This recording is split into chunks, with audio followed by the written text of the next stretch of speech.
parameter estimation with pyibex. In this exercise, which is very similar to exercise 4, we'll deal with a parameter estimation problem, the same as for exercise 4. But here we'll use pyibex and not our own interval library. Recall that the model had two parameters, p1 and p2, and for different t, we had some interval measurements. These interval measurements are given here for 4 different times. So t1 is equal to 0.2 seconds up to t4, which is equal to 4 seconds. Now I define here the set of all parameter vectors that are consistent with the if data. So it means that pi can be defined by some set membership relation given here. The prior box for the parameter vector p is given here. So first I will recall that in exercise 4 we are able to compute the set of all p that were consistent with all these measurements. So let me recall this. I will take Python, file open, and I take the program myestimator, which is given here, with some inclusion test because it was without any contractors. And here was a program which made it possible for us to compute the set of all p that were consistent with our data bar. I run it, and I recall that here I have the set of all p that are consistent with my data bar. Here I have my data bar in red, and in green it was the set of all exponential which are consistent with my 4 data bars. That is what I had before. Now I will change. I will take the same program, file, save as, and I will call it not my estimator, but I will call it, because it's not my own interval library, I will replace this by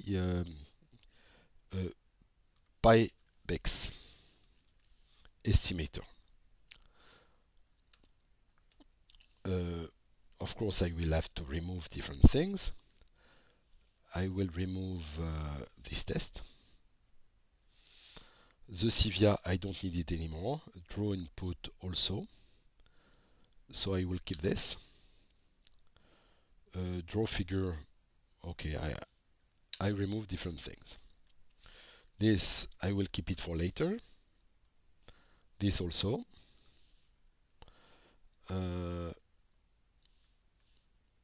Okay, I remove all this. I will use pyibex. So here from pyibex import everything. I will also use probably numpy.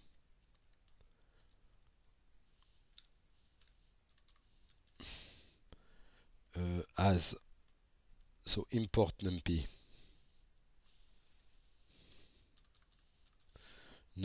as np.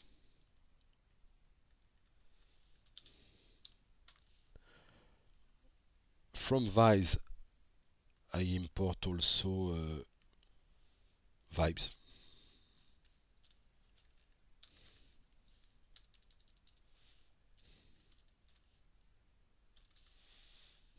I don't need box. Okay, so now I will try to consider only one constraint. So I will build I will take one time t. For instance, it will be 0.2. So here t equal 0.2, the first one. I will take y, which corresponds to interval, this interval.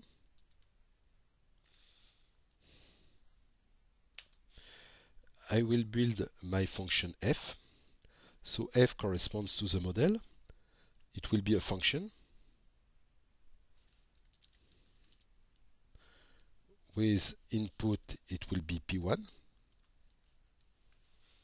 Also p2 the variables, so it corresponds here to the parameters.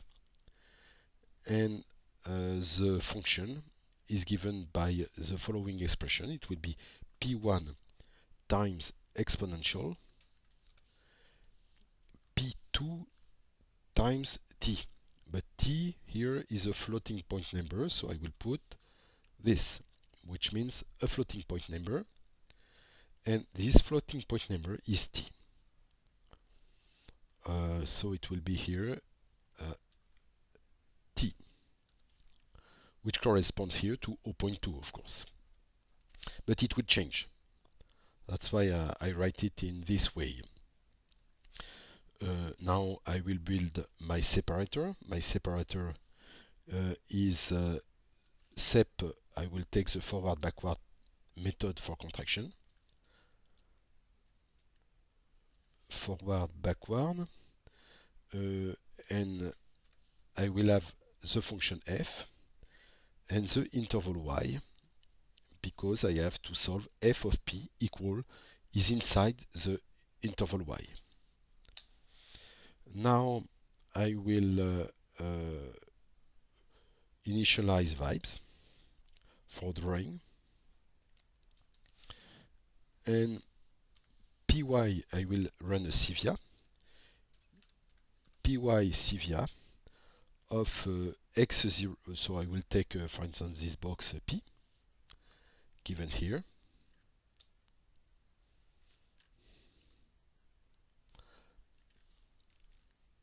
So p will correspond to the interval vector.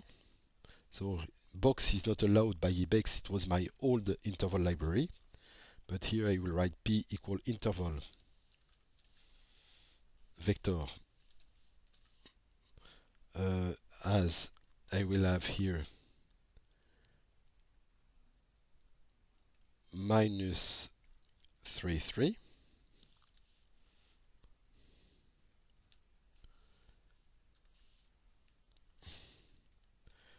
Twice.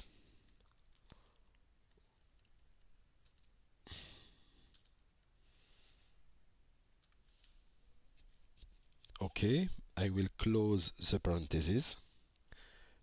I will call here py Civia p as an input box, sep as a separator, and a precision, for instance, 0.2. Something very small here. Okay, here's probably I will write vibes dot axis equal.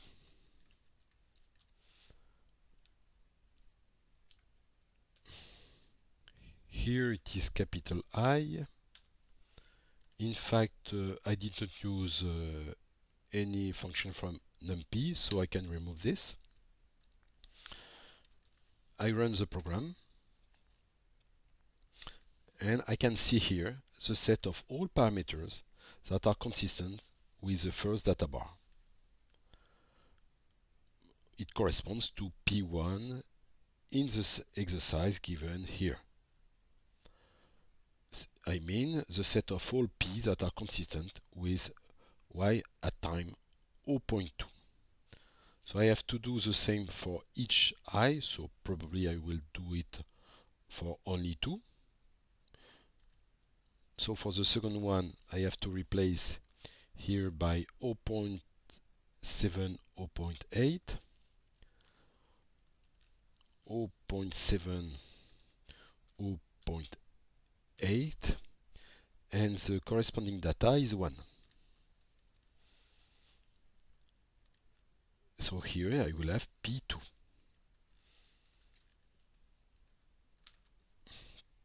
I run the program, and I have this set now. So it is a set of all parameters that are consistent with the second data bar. Okay, now I will try to be consistent with all of them. So to be consistent or a given number of them as written in the exercise. So I will have to compute the intersection, classical intersection, or the Q-relax intersection. So what is the Q-relax intersection? Probably I will first recall what it means.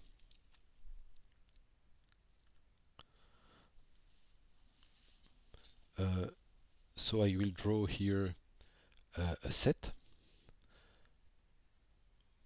So here it corresponds, for instance, to the set P1. Here it corresponds to the set P2. So it corresponds to the set of all parameters that are consistent with the second data bar, whereas this one corresponds to the parameters that are consistent with the first data bar. So normally I should have something like this. I mean all of them are consistent.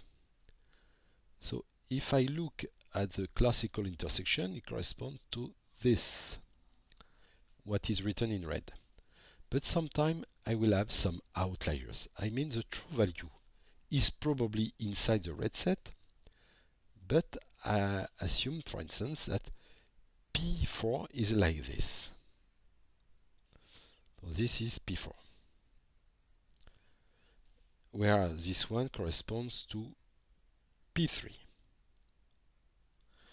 Now the intersection of all these sets is empty, but if I compute the one relaxed intersection, I mean I allow a parameter not to be consistent with one data bar. Then the red set corresponds to the one relaxed, so like this, one relaxed intersection for all E, because one of these set is allowed to be outside. I mean the parameter in red belongs to three sets, but not to the fourth one. I have relaxed one of them. So now I could have also some other set like this. If the true value of the parameter is inside, this one corresponds to an outlier, this one also. So in this case, the red set corresponds not to the one relaxed intersection in this situation, but two relaxed intersection, because I had to relax two of them. Now if I want to draw, for instance in black, the three relaxed intersection, I mean I want to belong to at least two sets. In this case, the three relaxed intersection will be here, will enclose these sets. Now if I want the four relaxed intersection, for instance green, the four relaxed intersection, I mean I want to belong to one of these sets. I mean to all the sets except one. So in this case, it will correspond to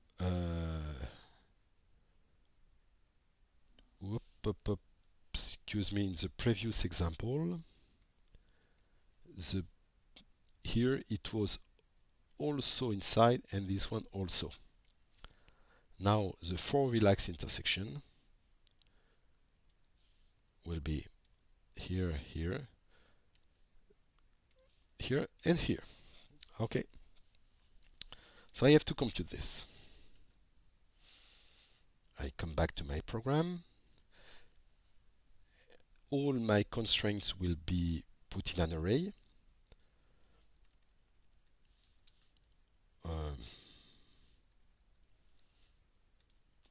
So I will put everything here. T corresponds to this and Y corresponds to that. I will build a list of separators with an S because there is several of them. At the beginning, this list is empty, like this. For T and Y, inside. So T and Y will be inside the zip of T and Y. It means that the first element of this zip will be 0.2 for T and this interval for Y. Then the second element will be 1 for T and this interval for Y, and so on. This is what means this zip. Here, I will build this function with respect to P1 and here I will have T. So it does not change. Then I will build a separator which corresponds to the forward backward F and Y. And I will append it to seps, my list of separator.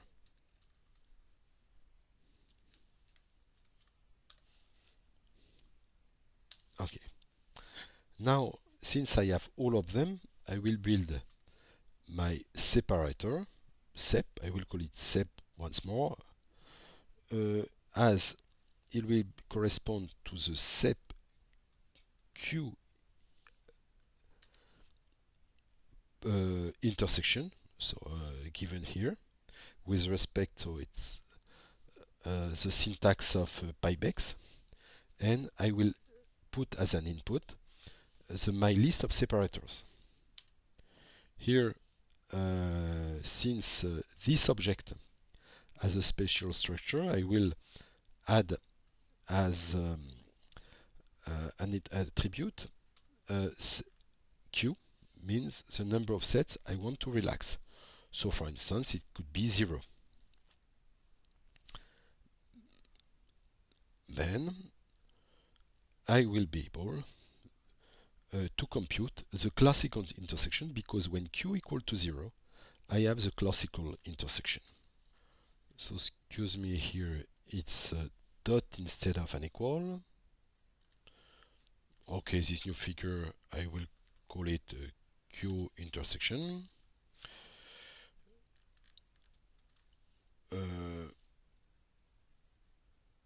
Okay. I run it. And Vibes draws me this set, which is very similar to what has been obtained for exercise number 4. So let me check the difference. File open. So it was my estimator, the old one, which was given here, but with inclusion tests instead of contractors or separators.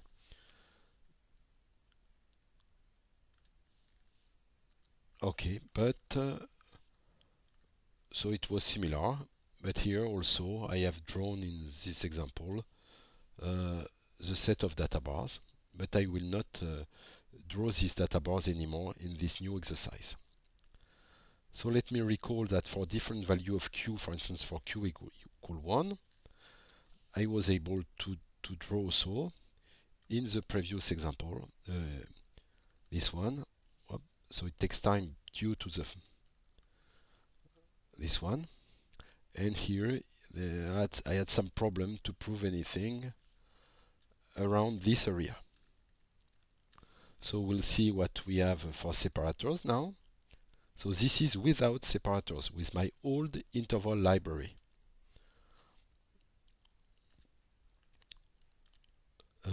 So I will write here P equal 1. So I allow one outlier. I run it, and I do not see anymore any problems here, and here it is very consistent with what I had before. So the computing time is lower than with inclusion test due to the fact that the pessimism disappears. And for q equal to 2, I will have something like this. Okay, typical when I have when I allow some relaxation, I obtain classically some sets like this with very shape like this kind of shape here. So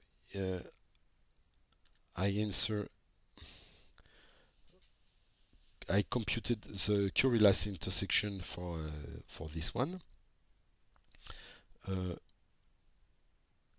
and now, whoops, I assume that I may have outliers among the measurements, and I will try to provide a method which is able to identify which data bar corresponds to an outlier.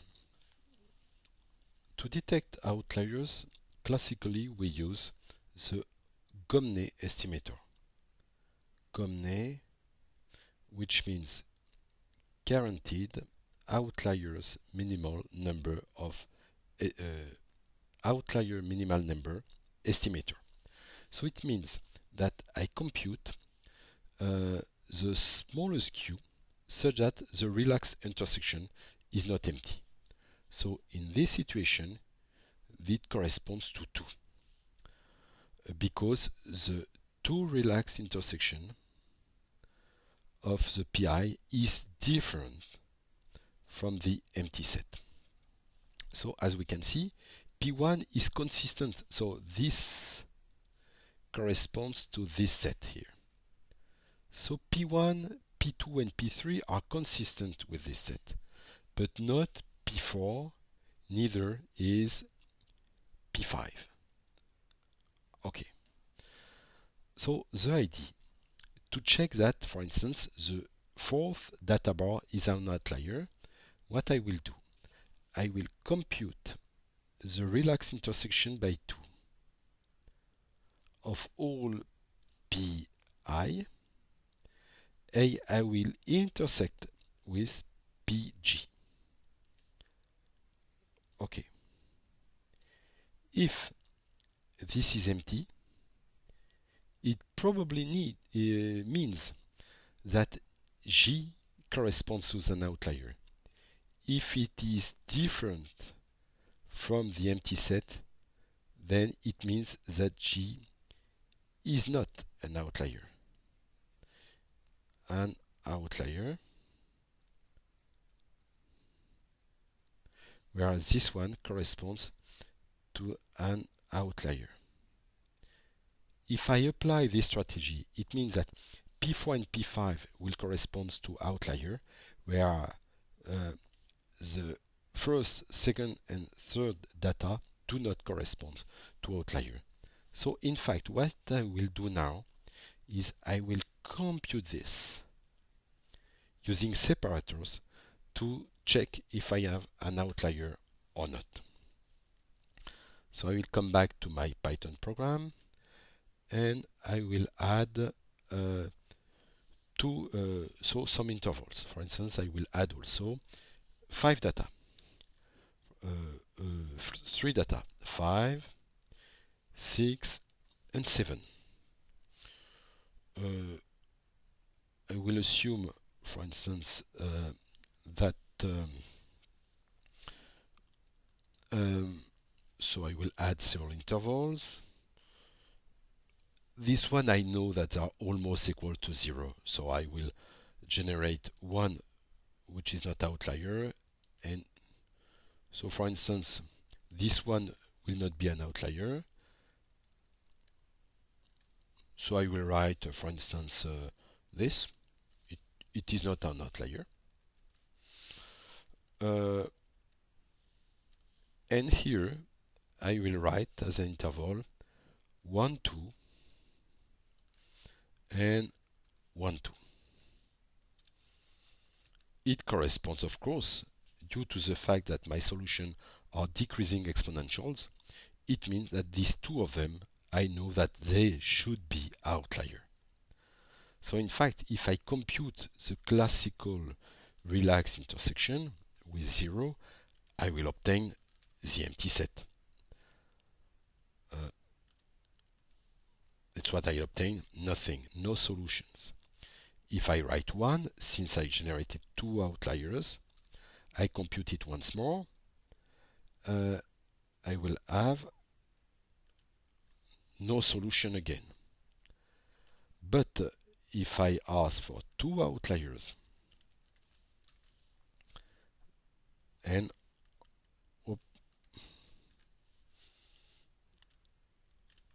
I have the same solution as before. It is due to the fact that I have generated one which was clearly not an outlier and the two other that are outliers. So it is clear that everything I obtain the same set as before. I want to check whether or not the first data corresponds to an outlier. So in this case, I will take t equal 0.2, it corresponds to time t1. I will take, will build my function again. Whoop. Didn't.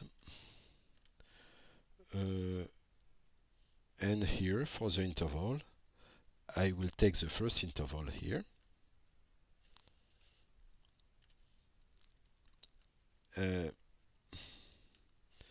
And I will call it sep g. And here I will do this intersection,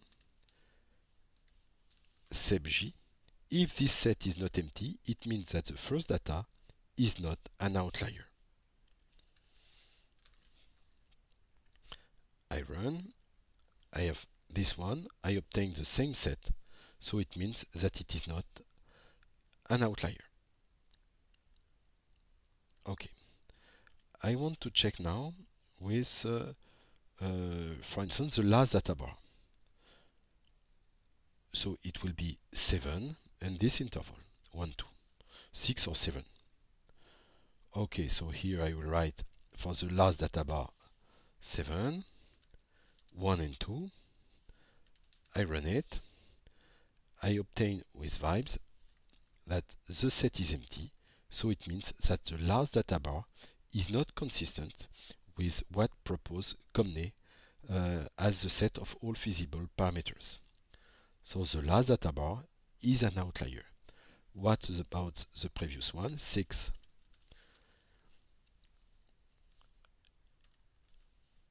It is an outlier.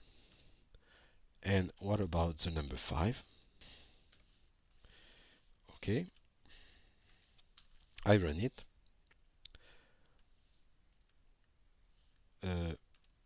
I obtain this.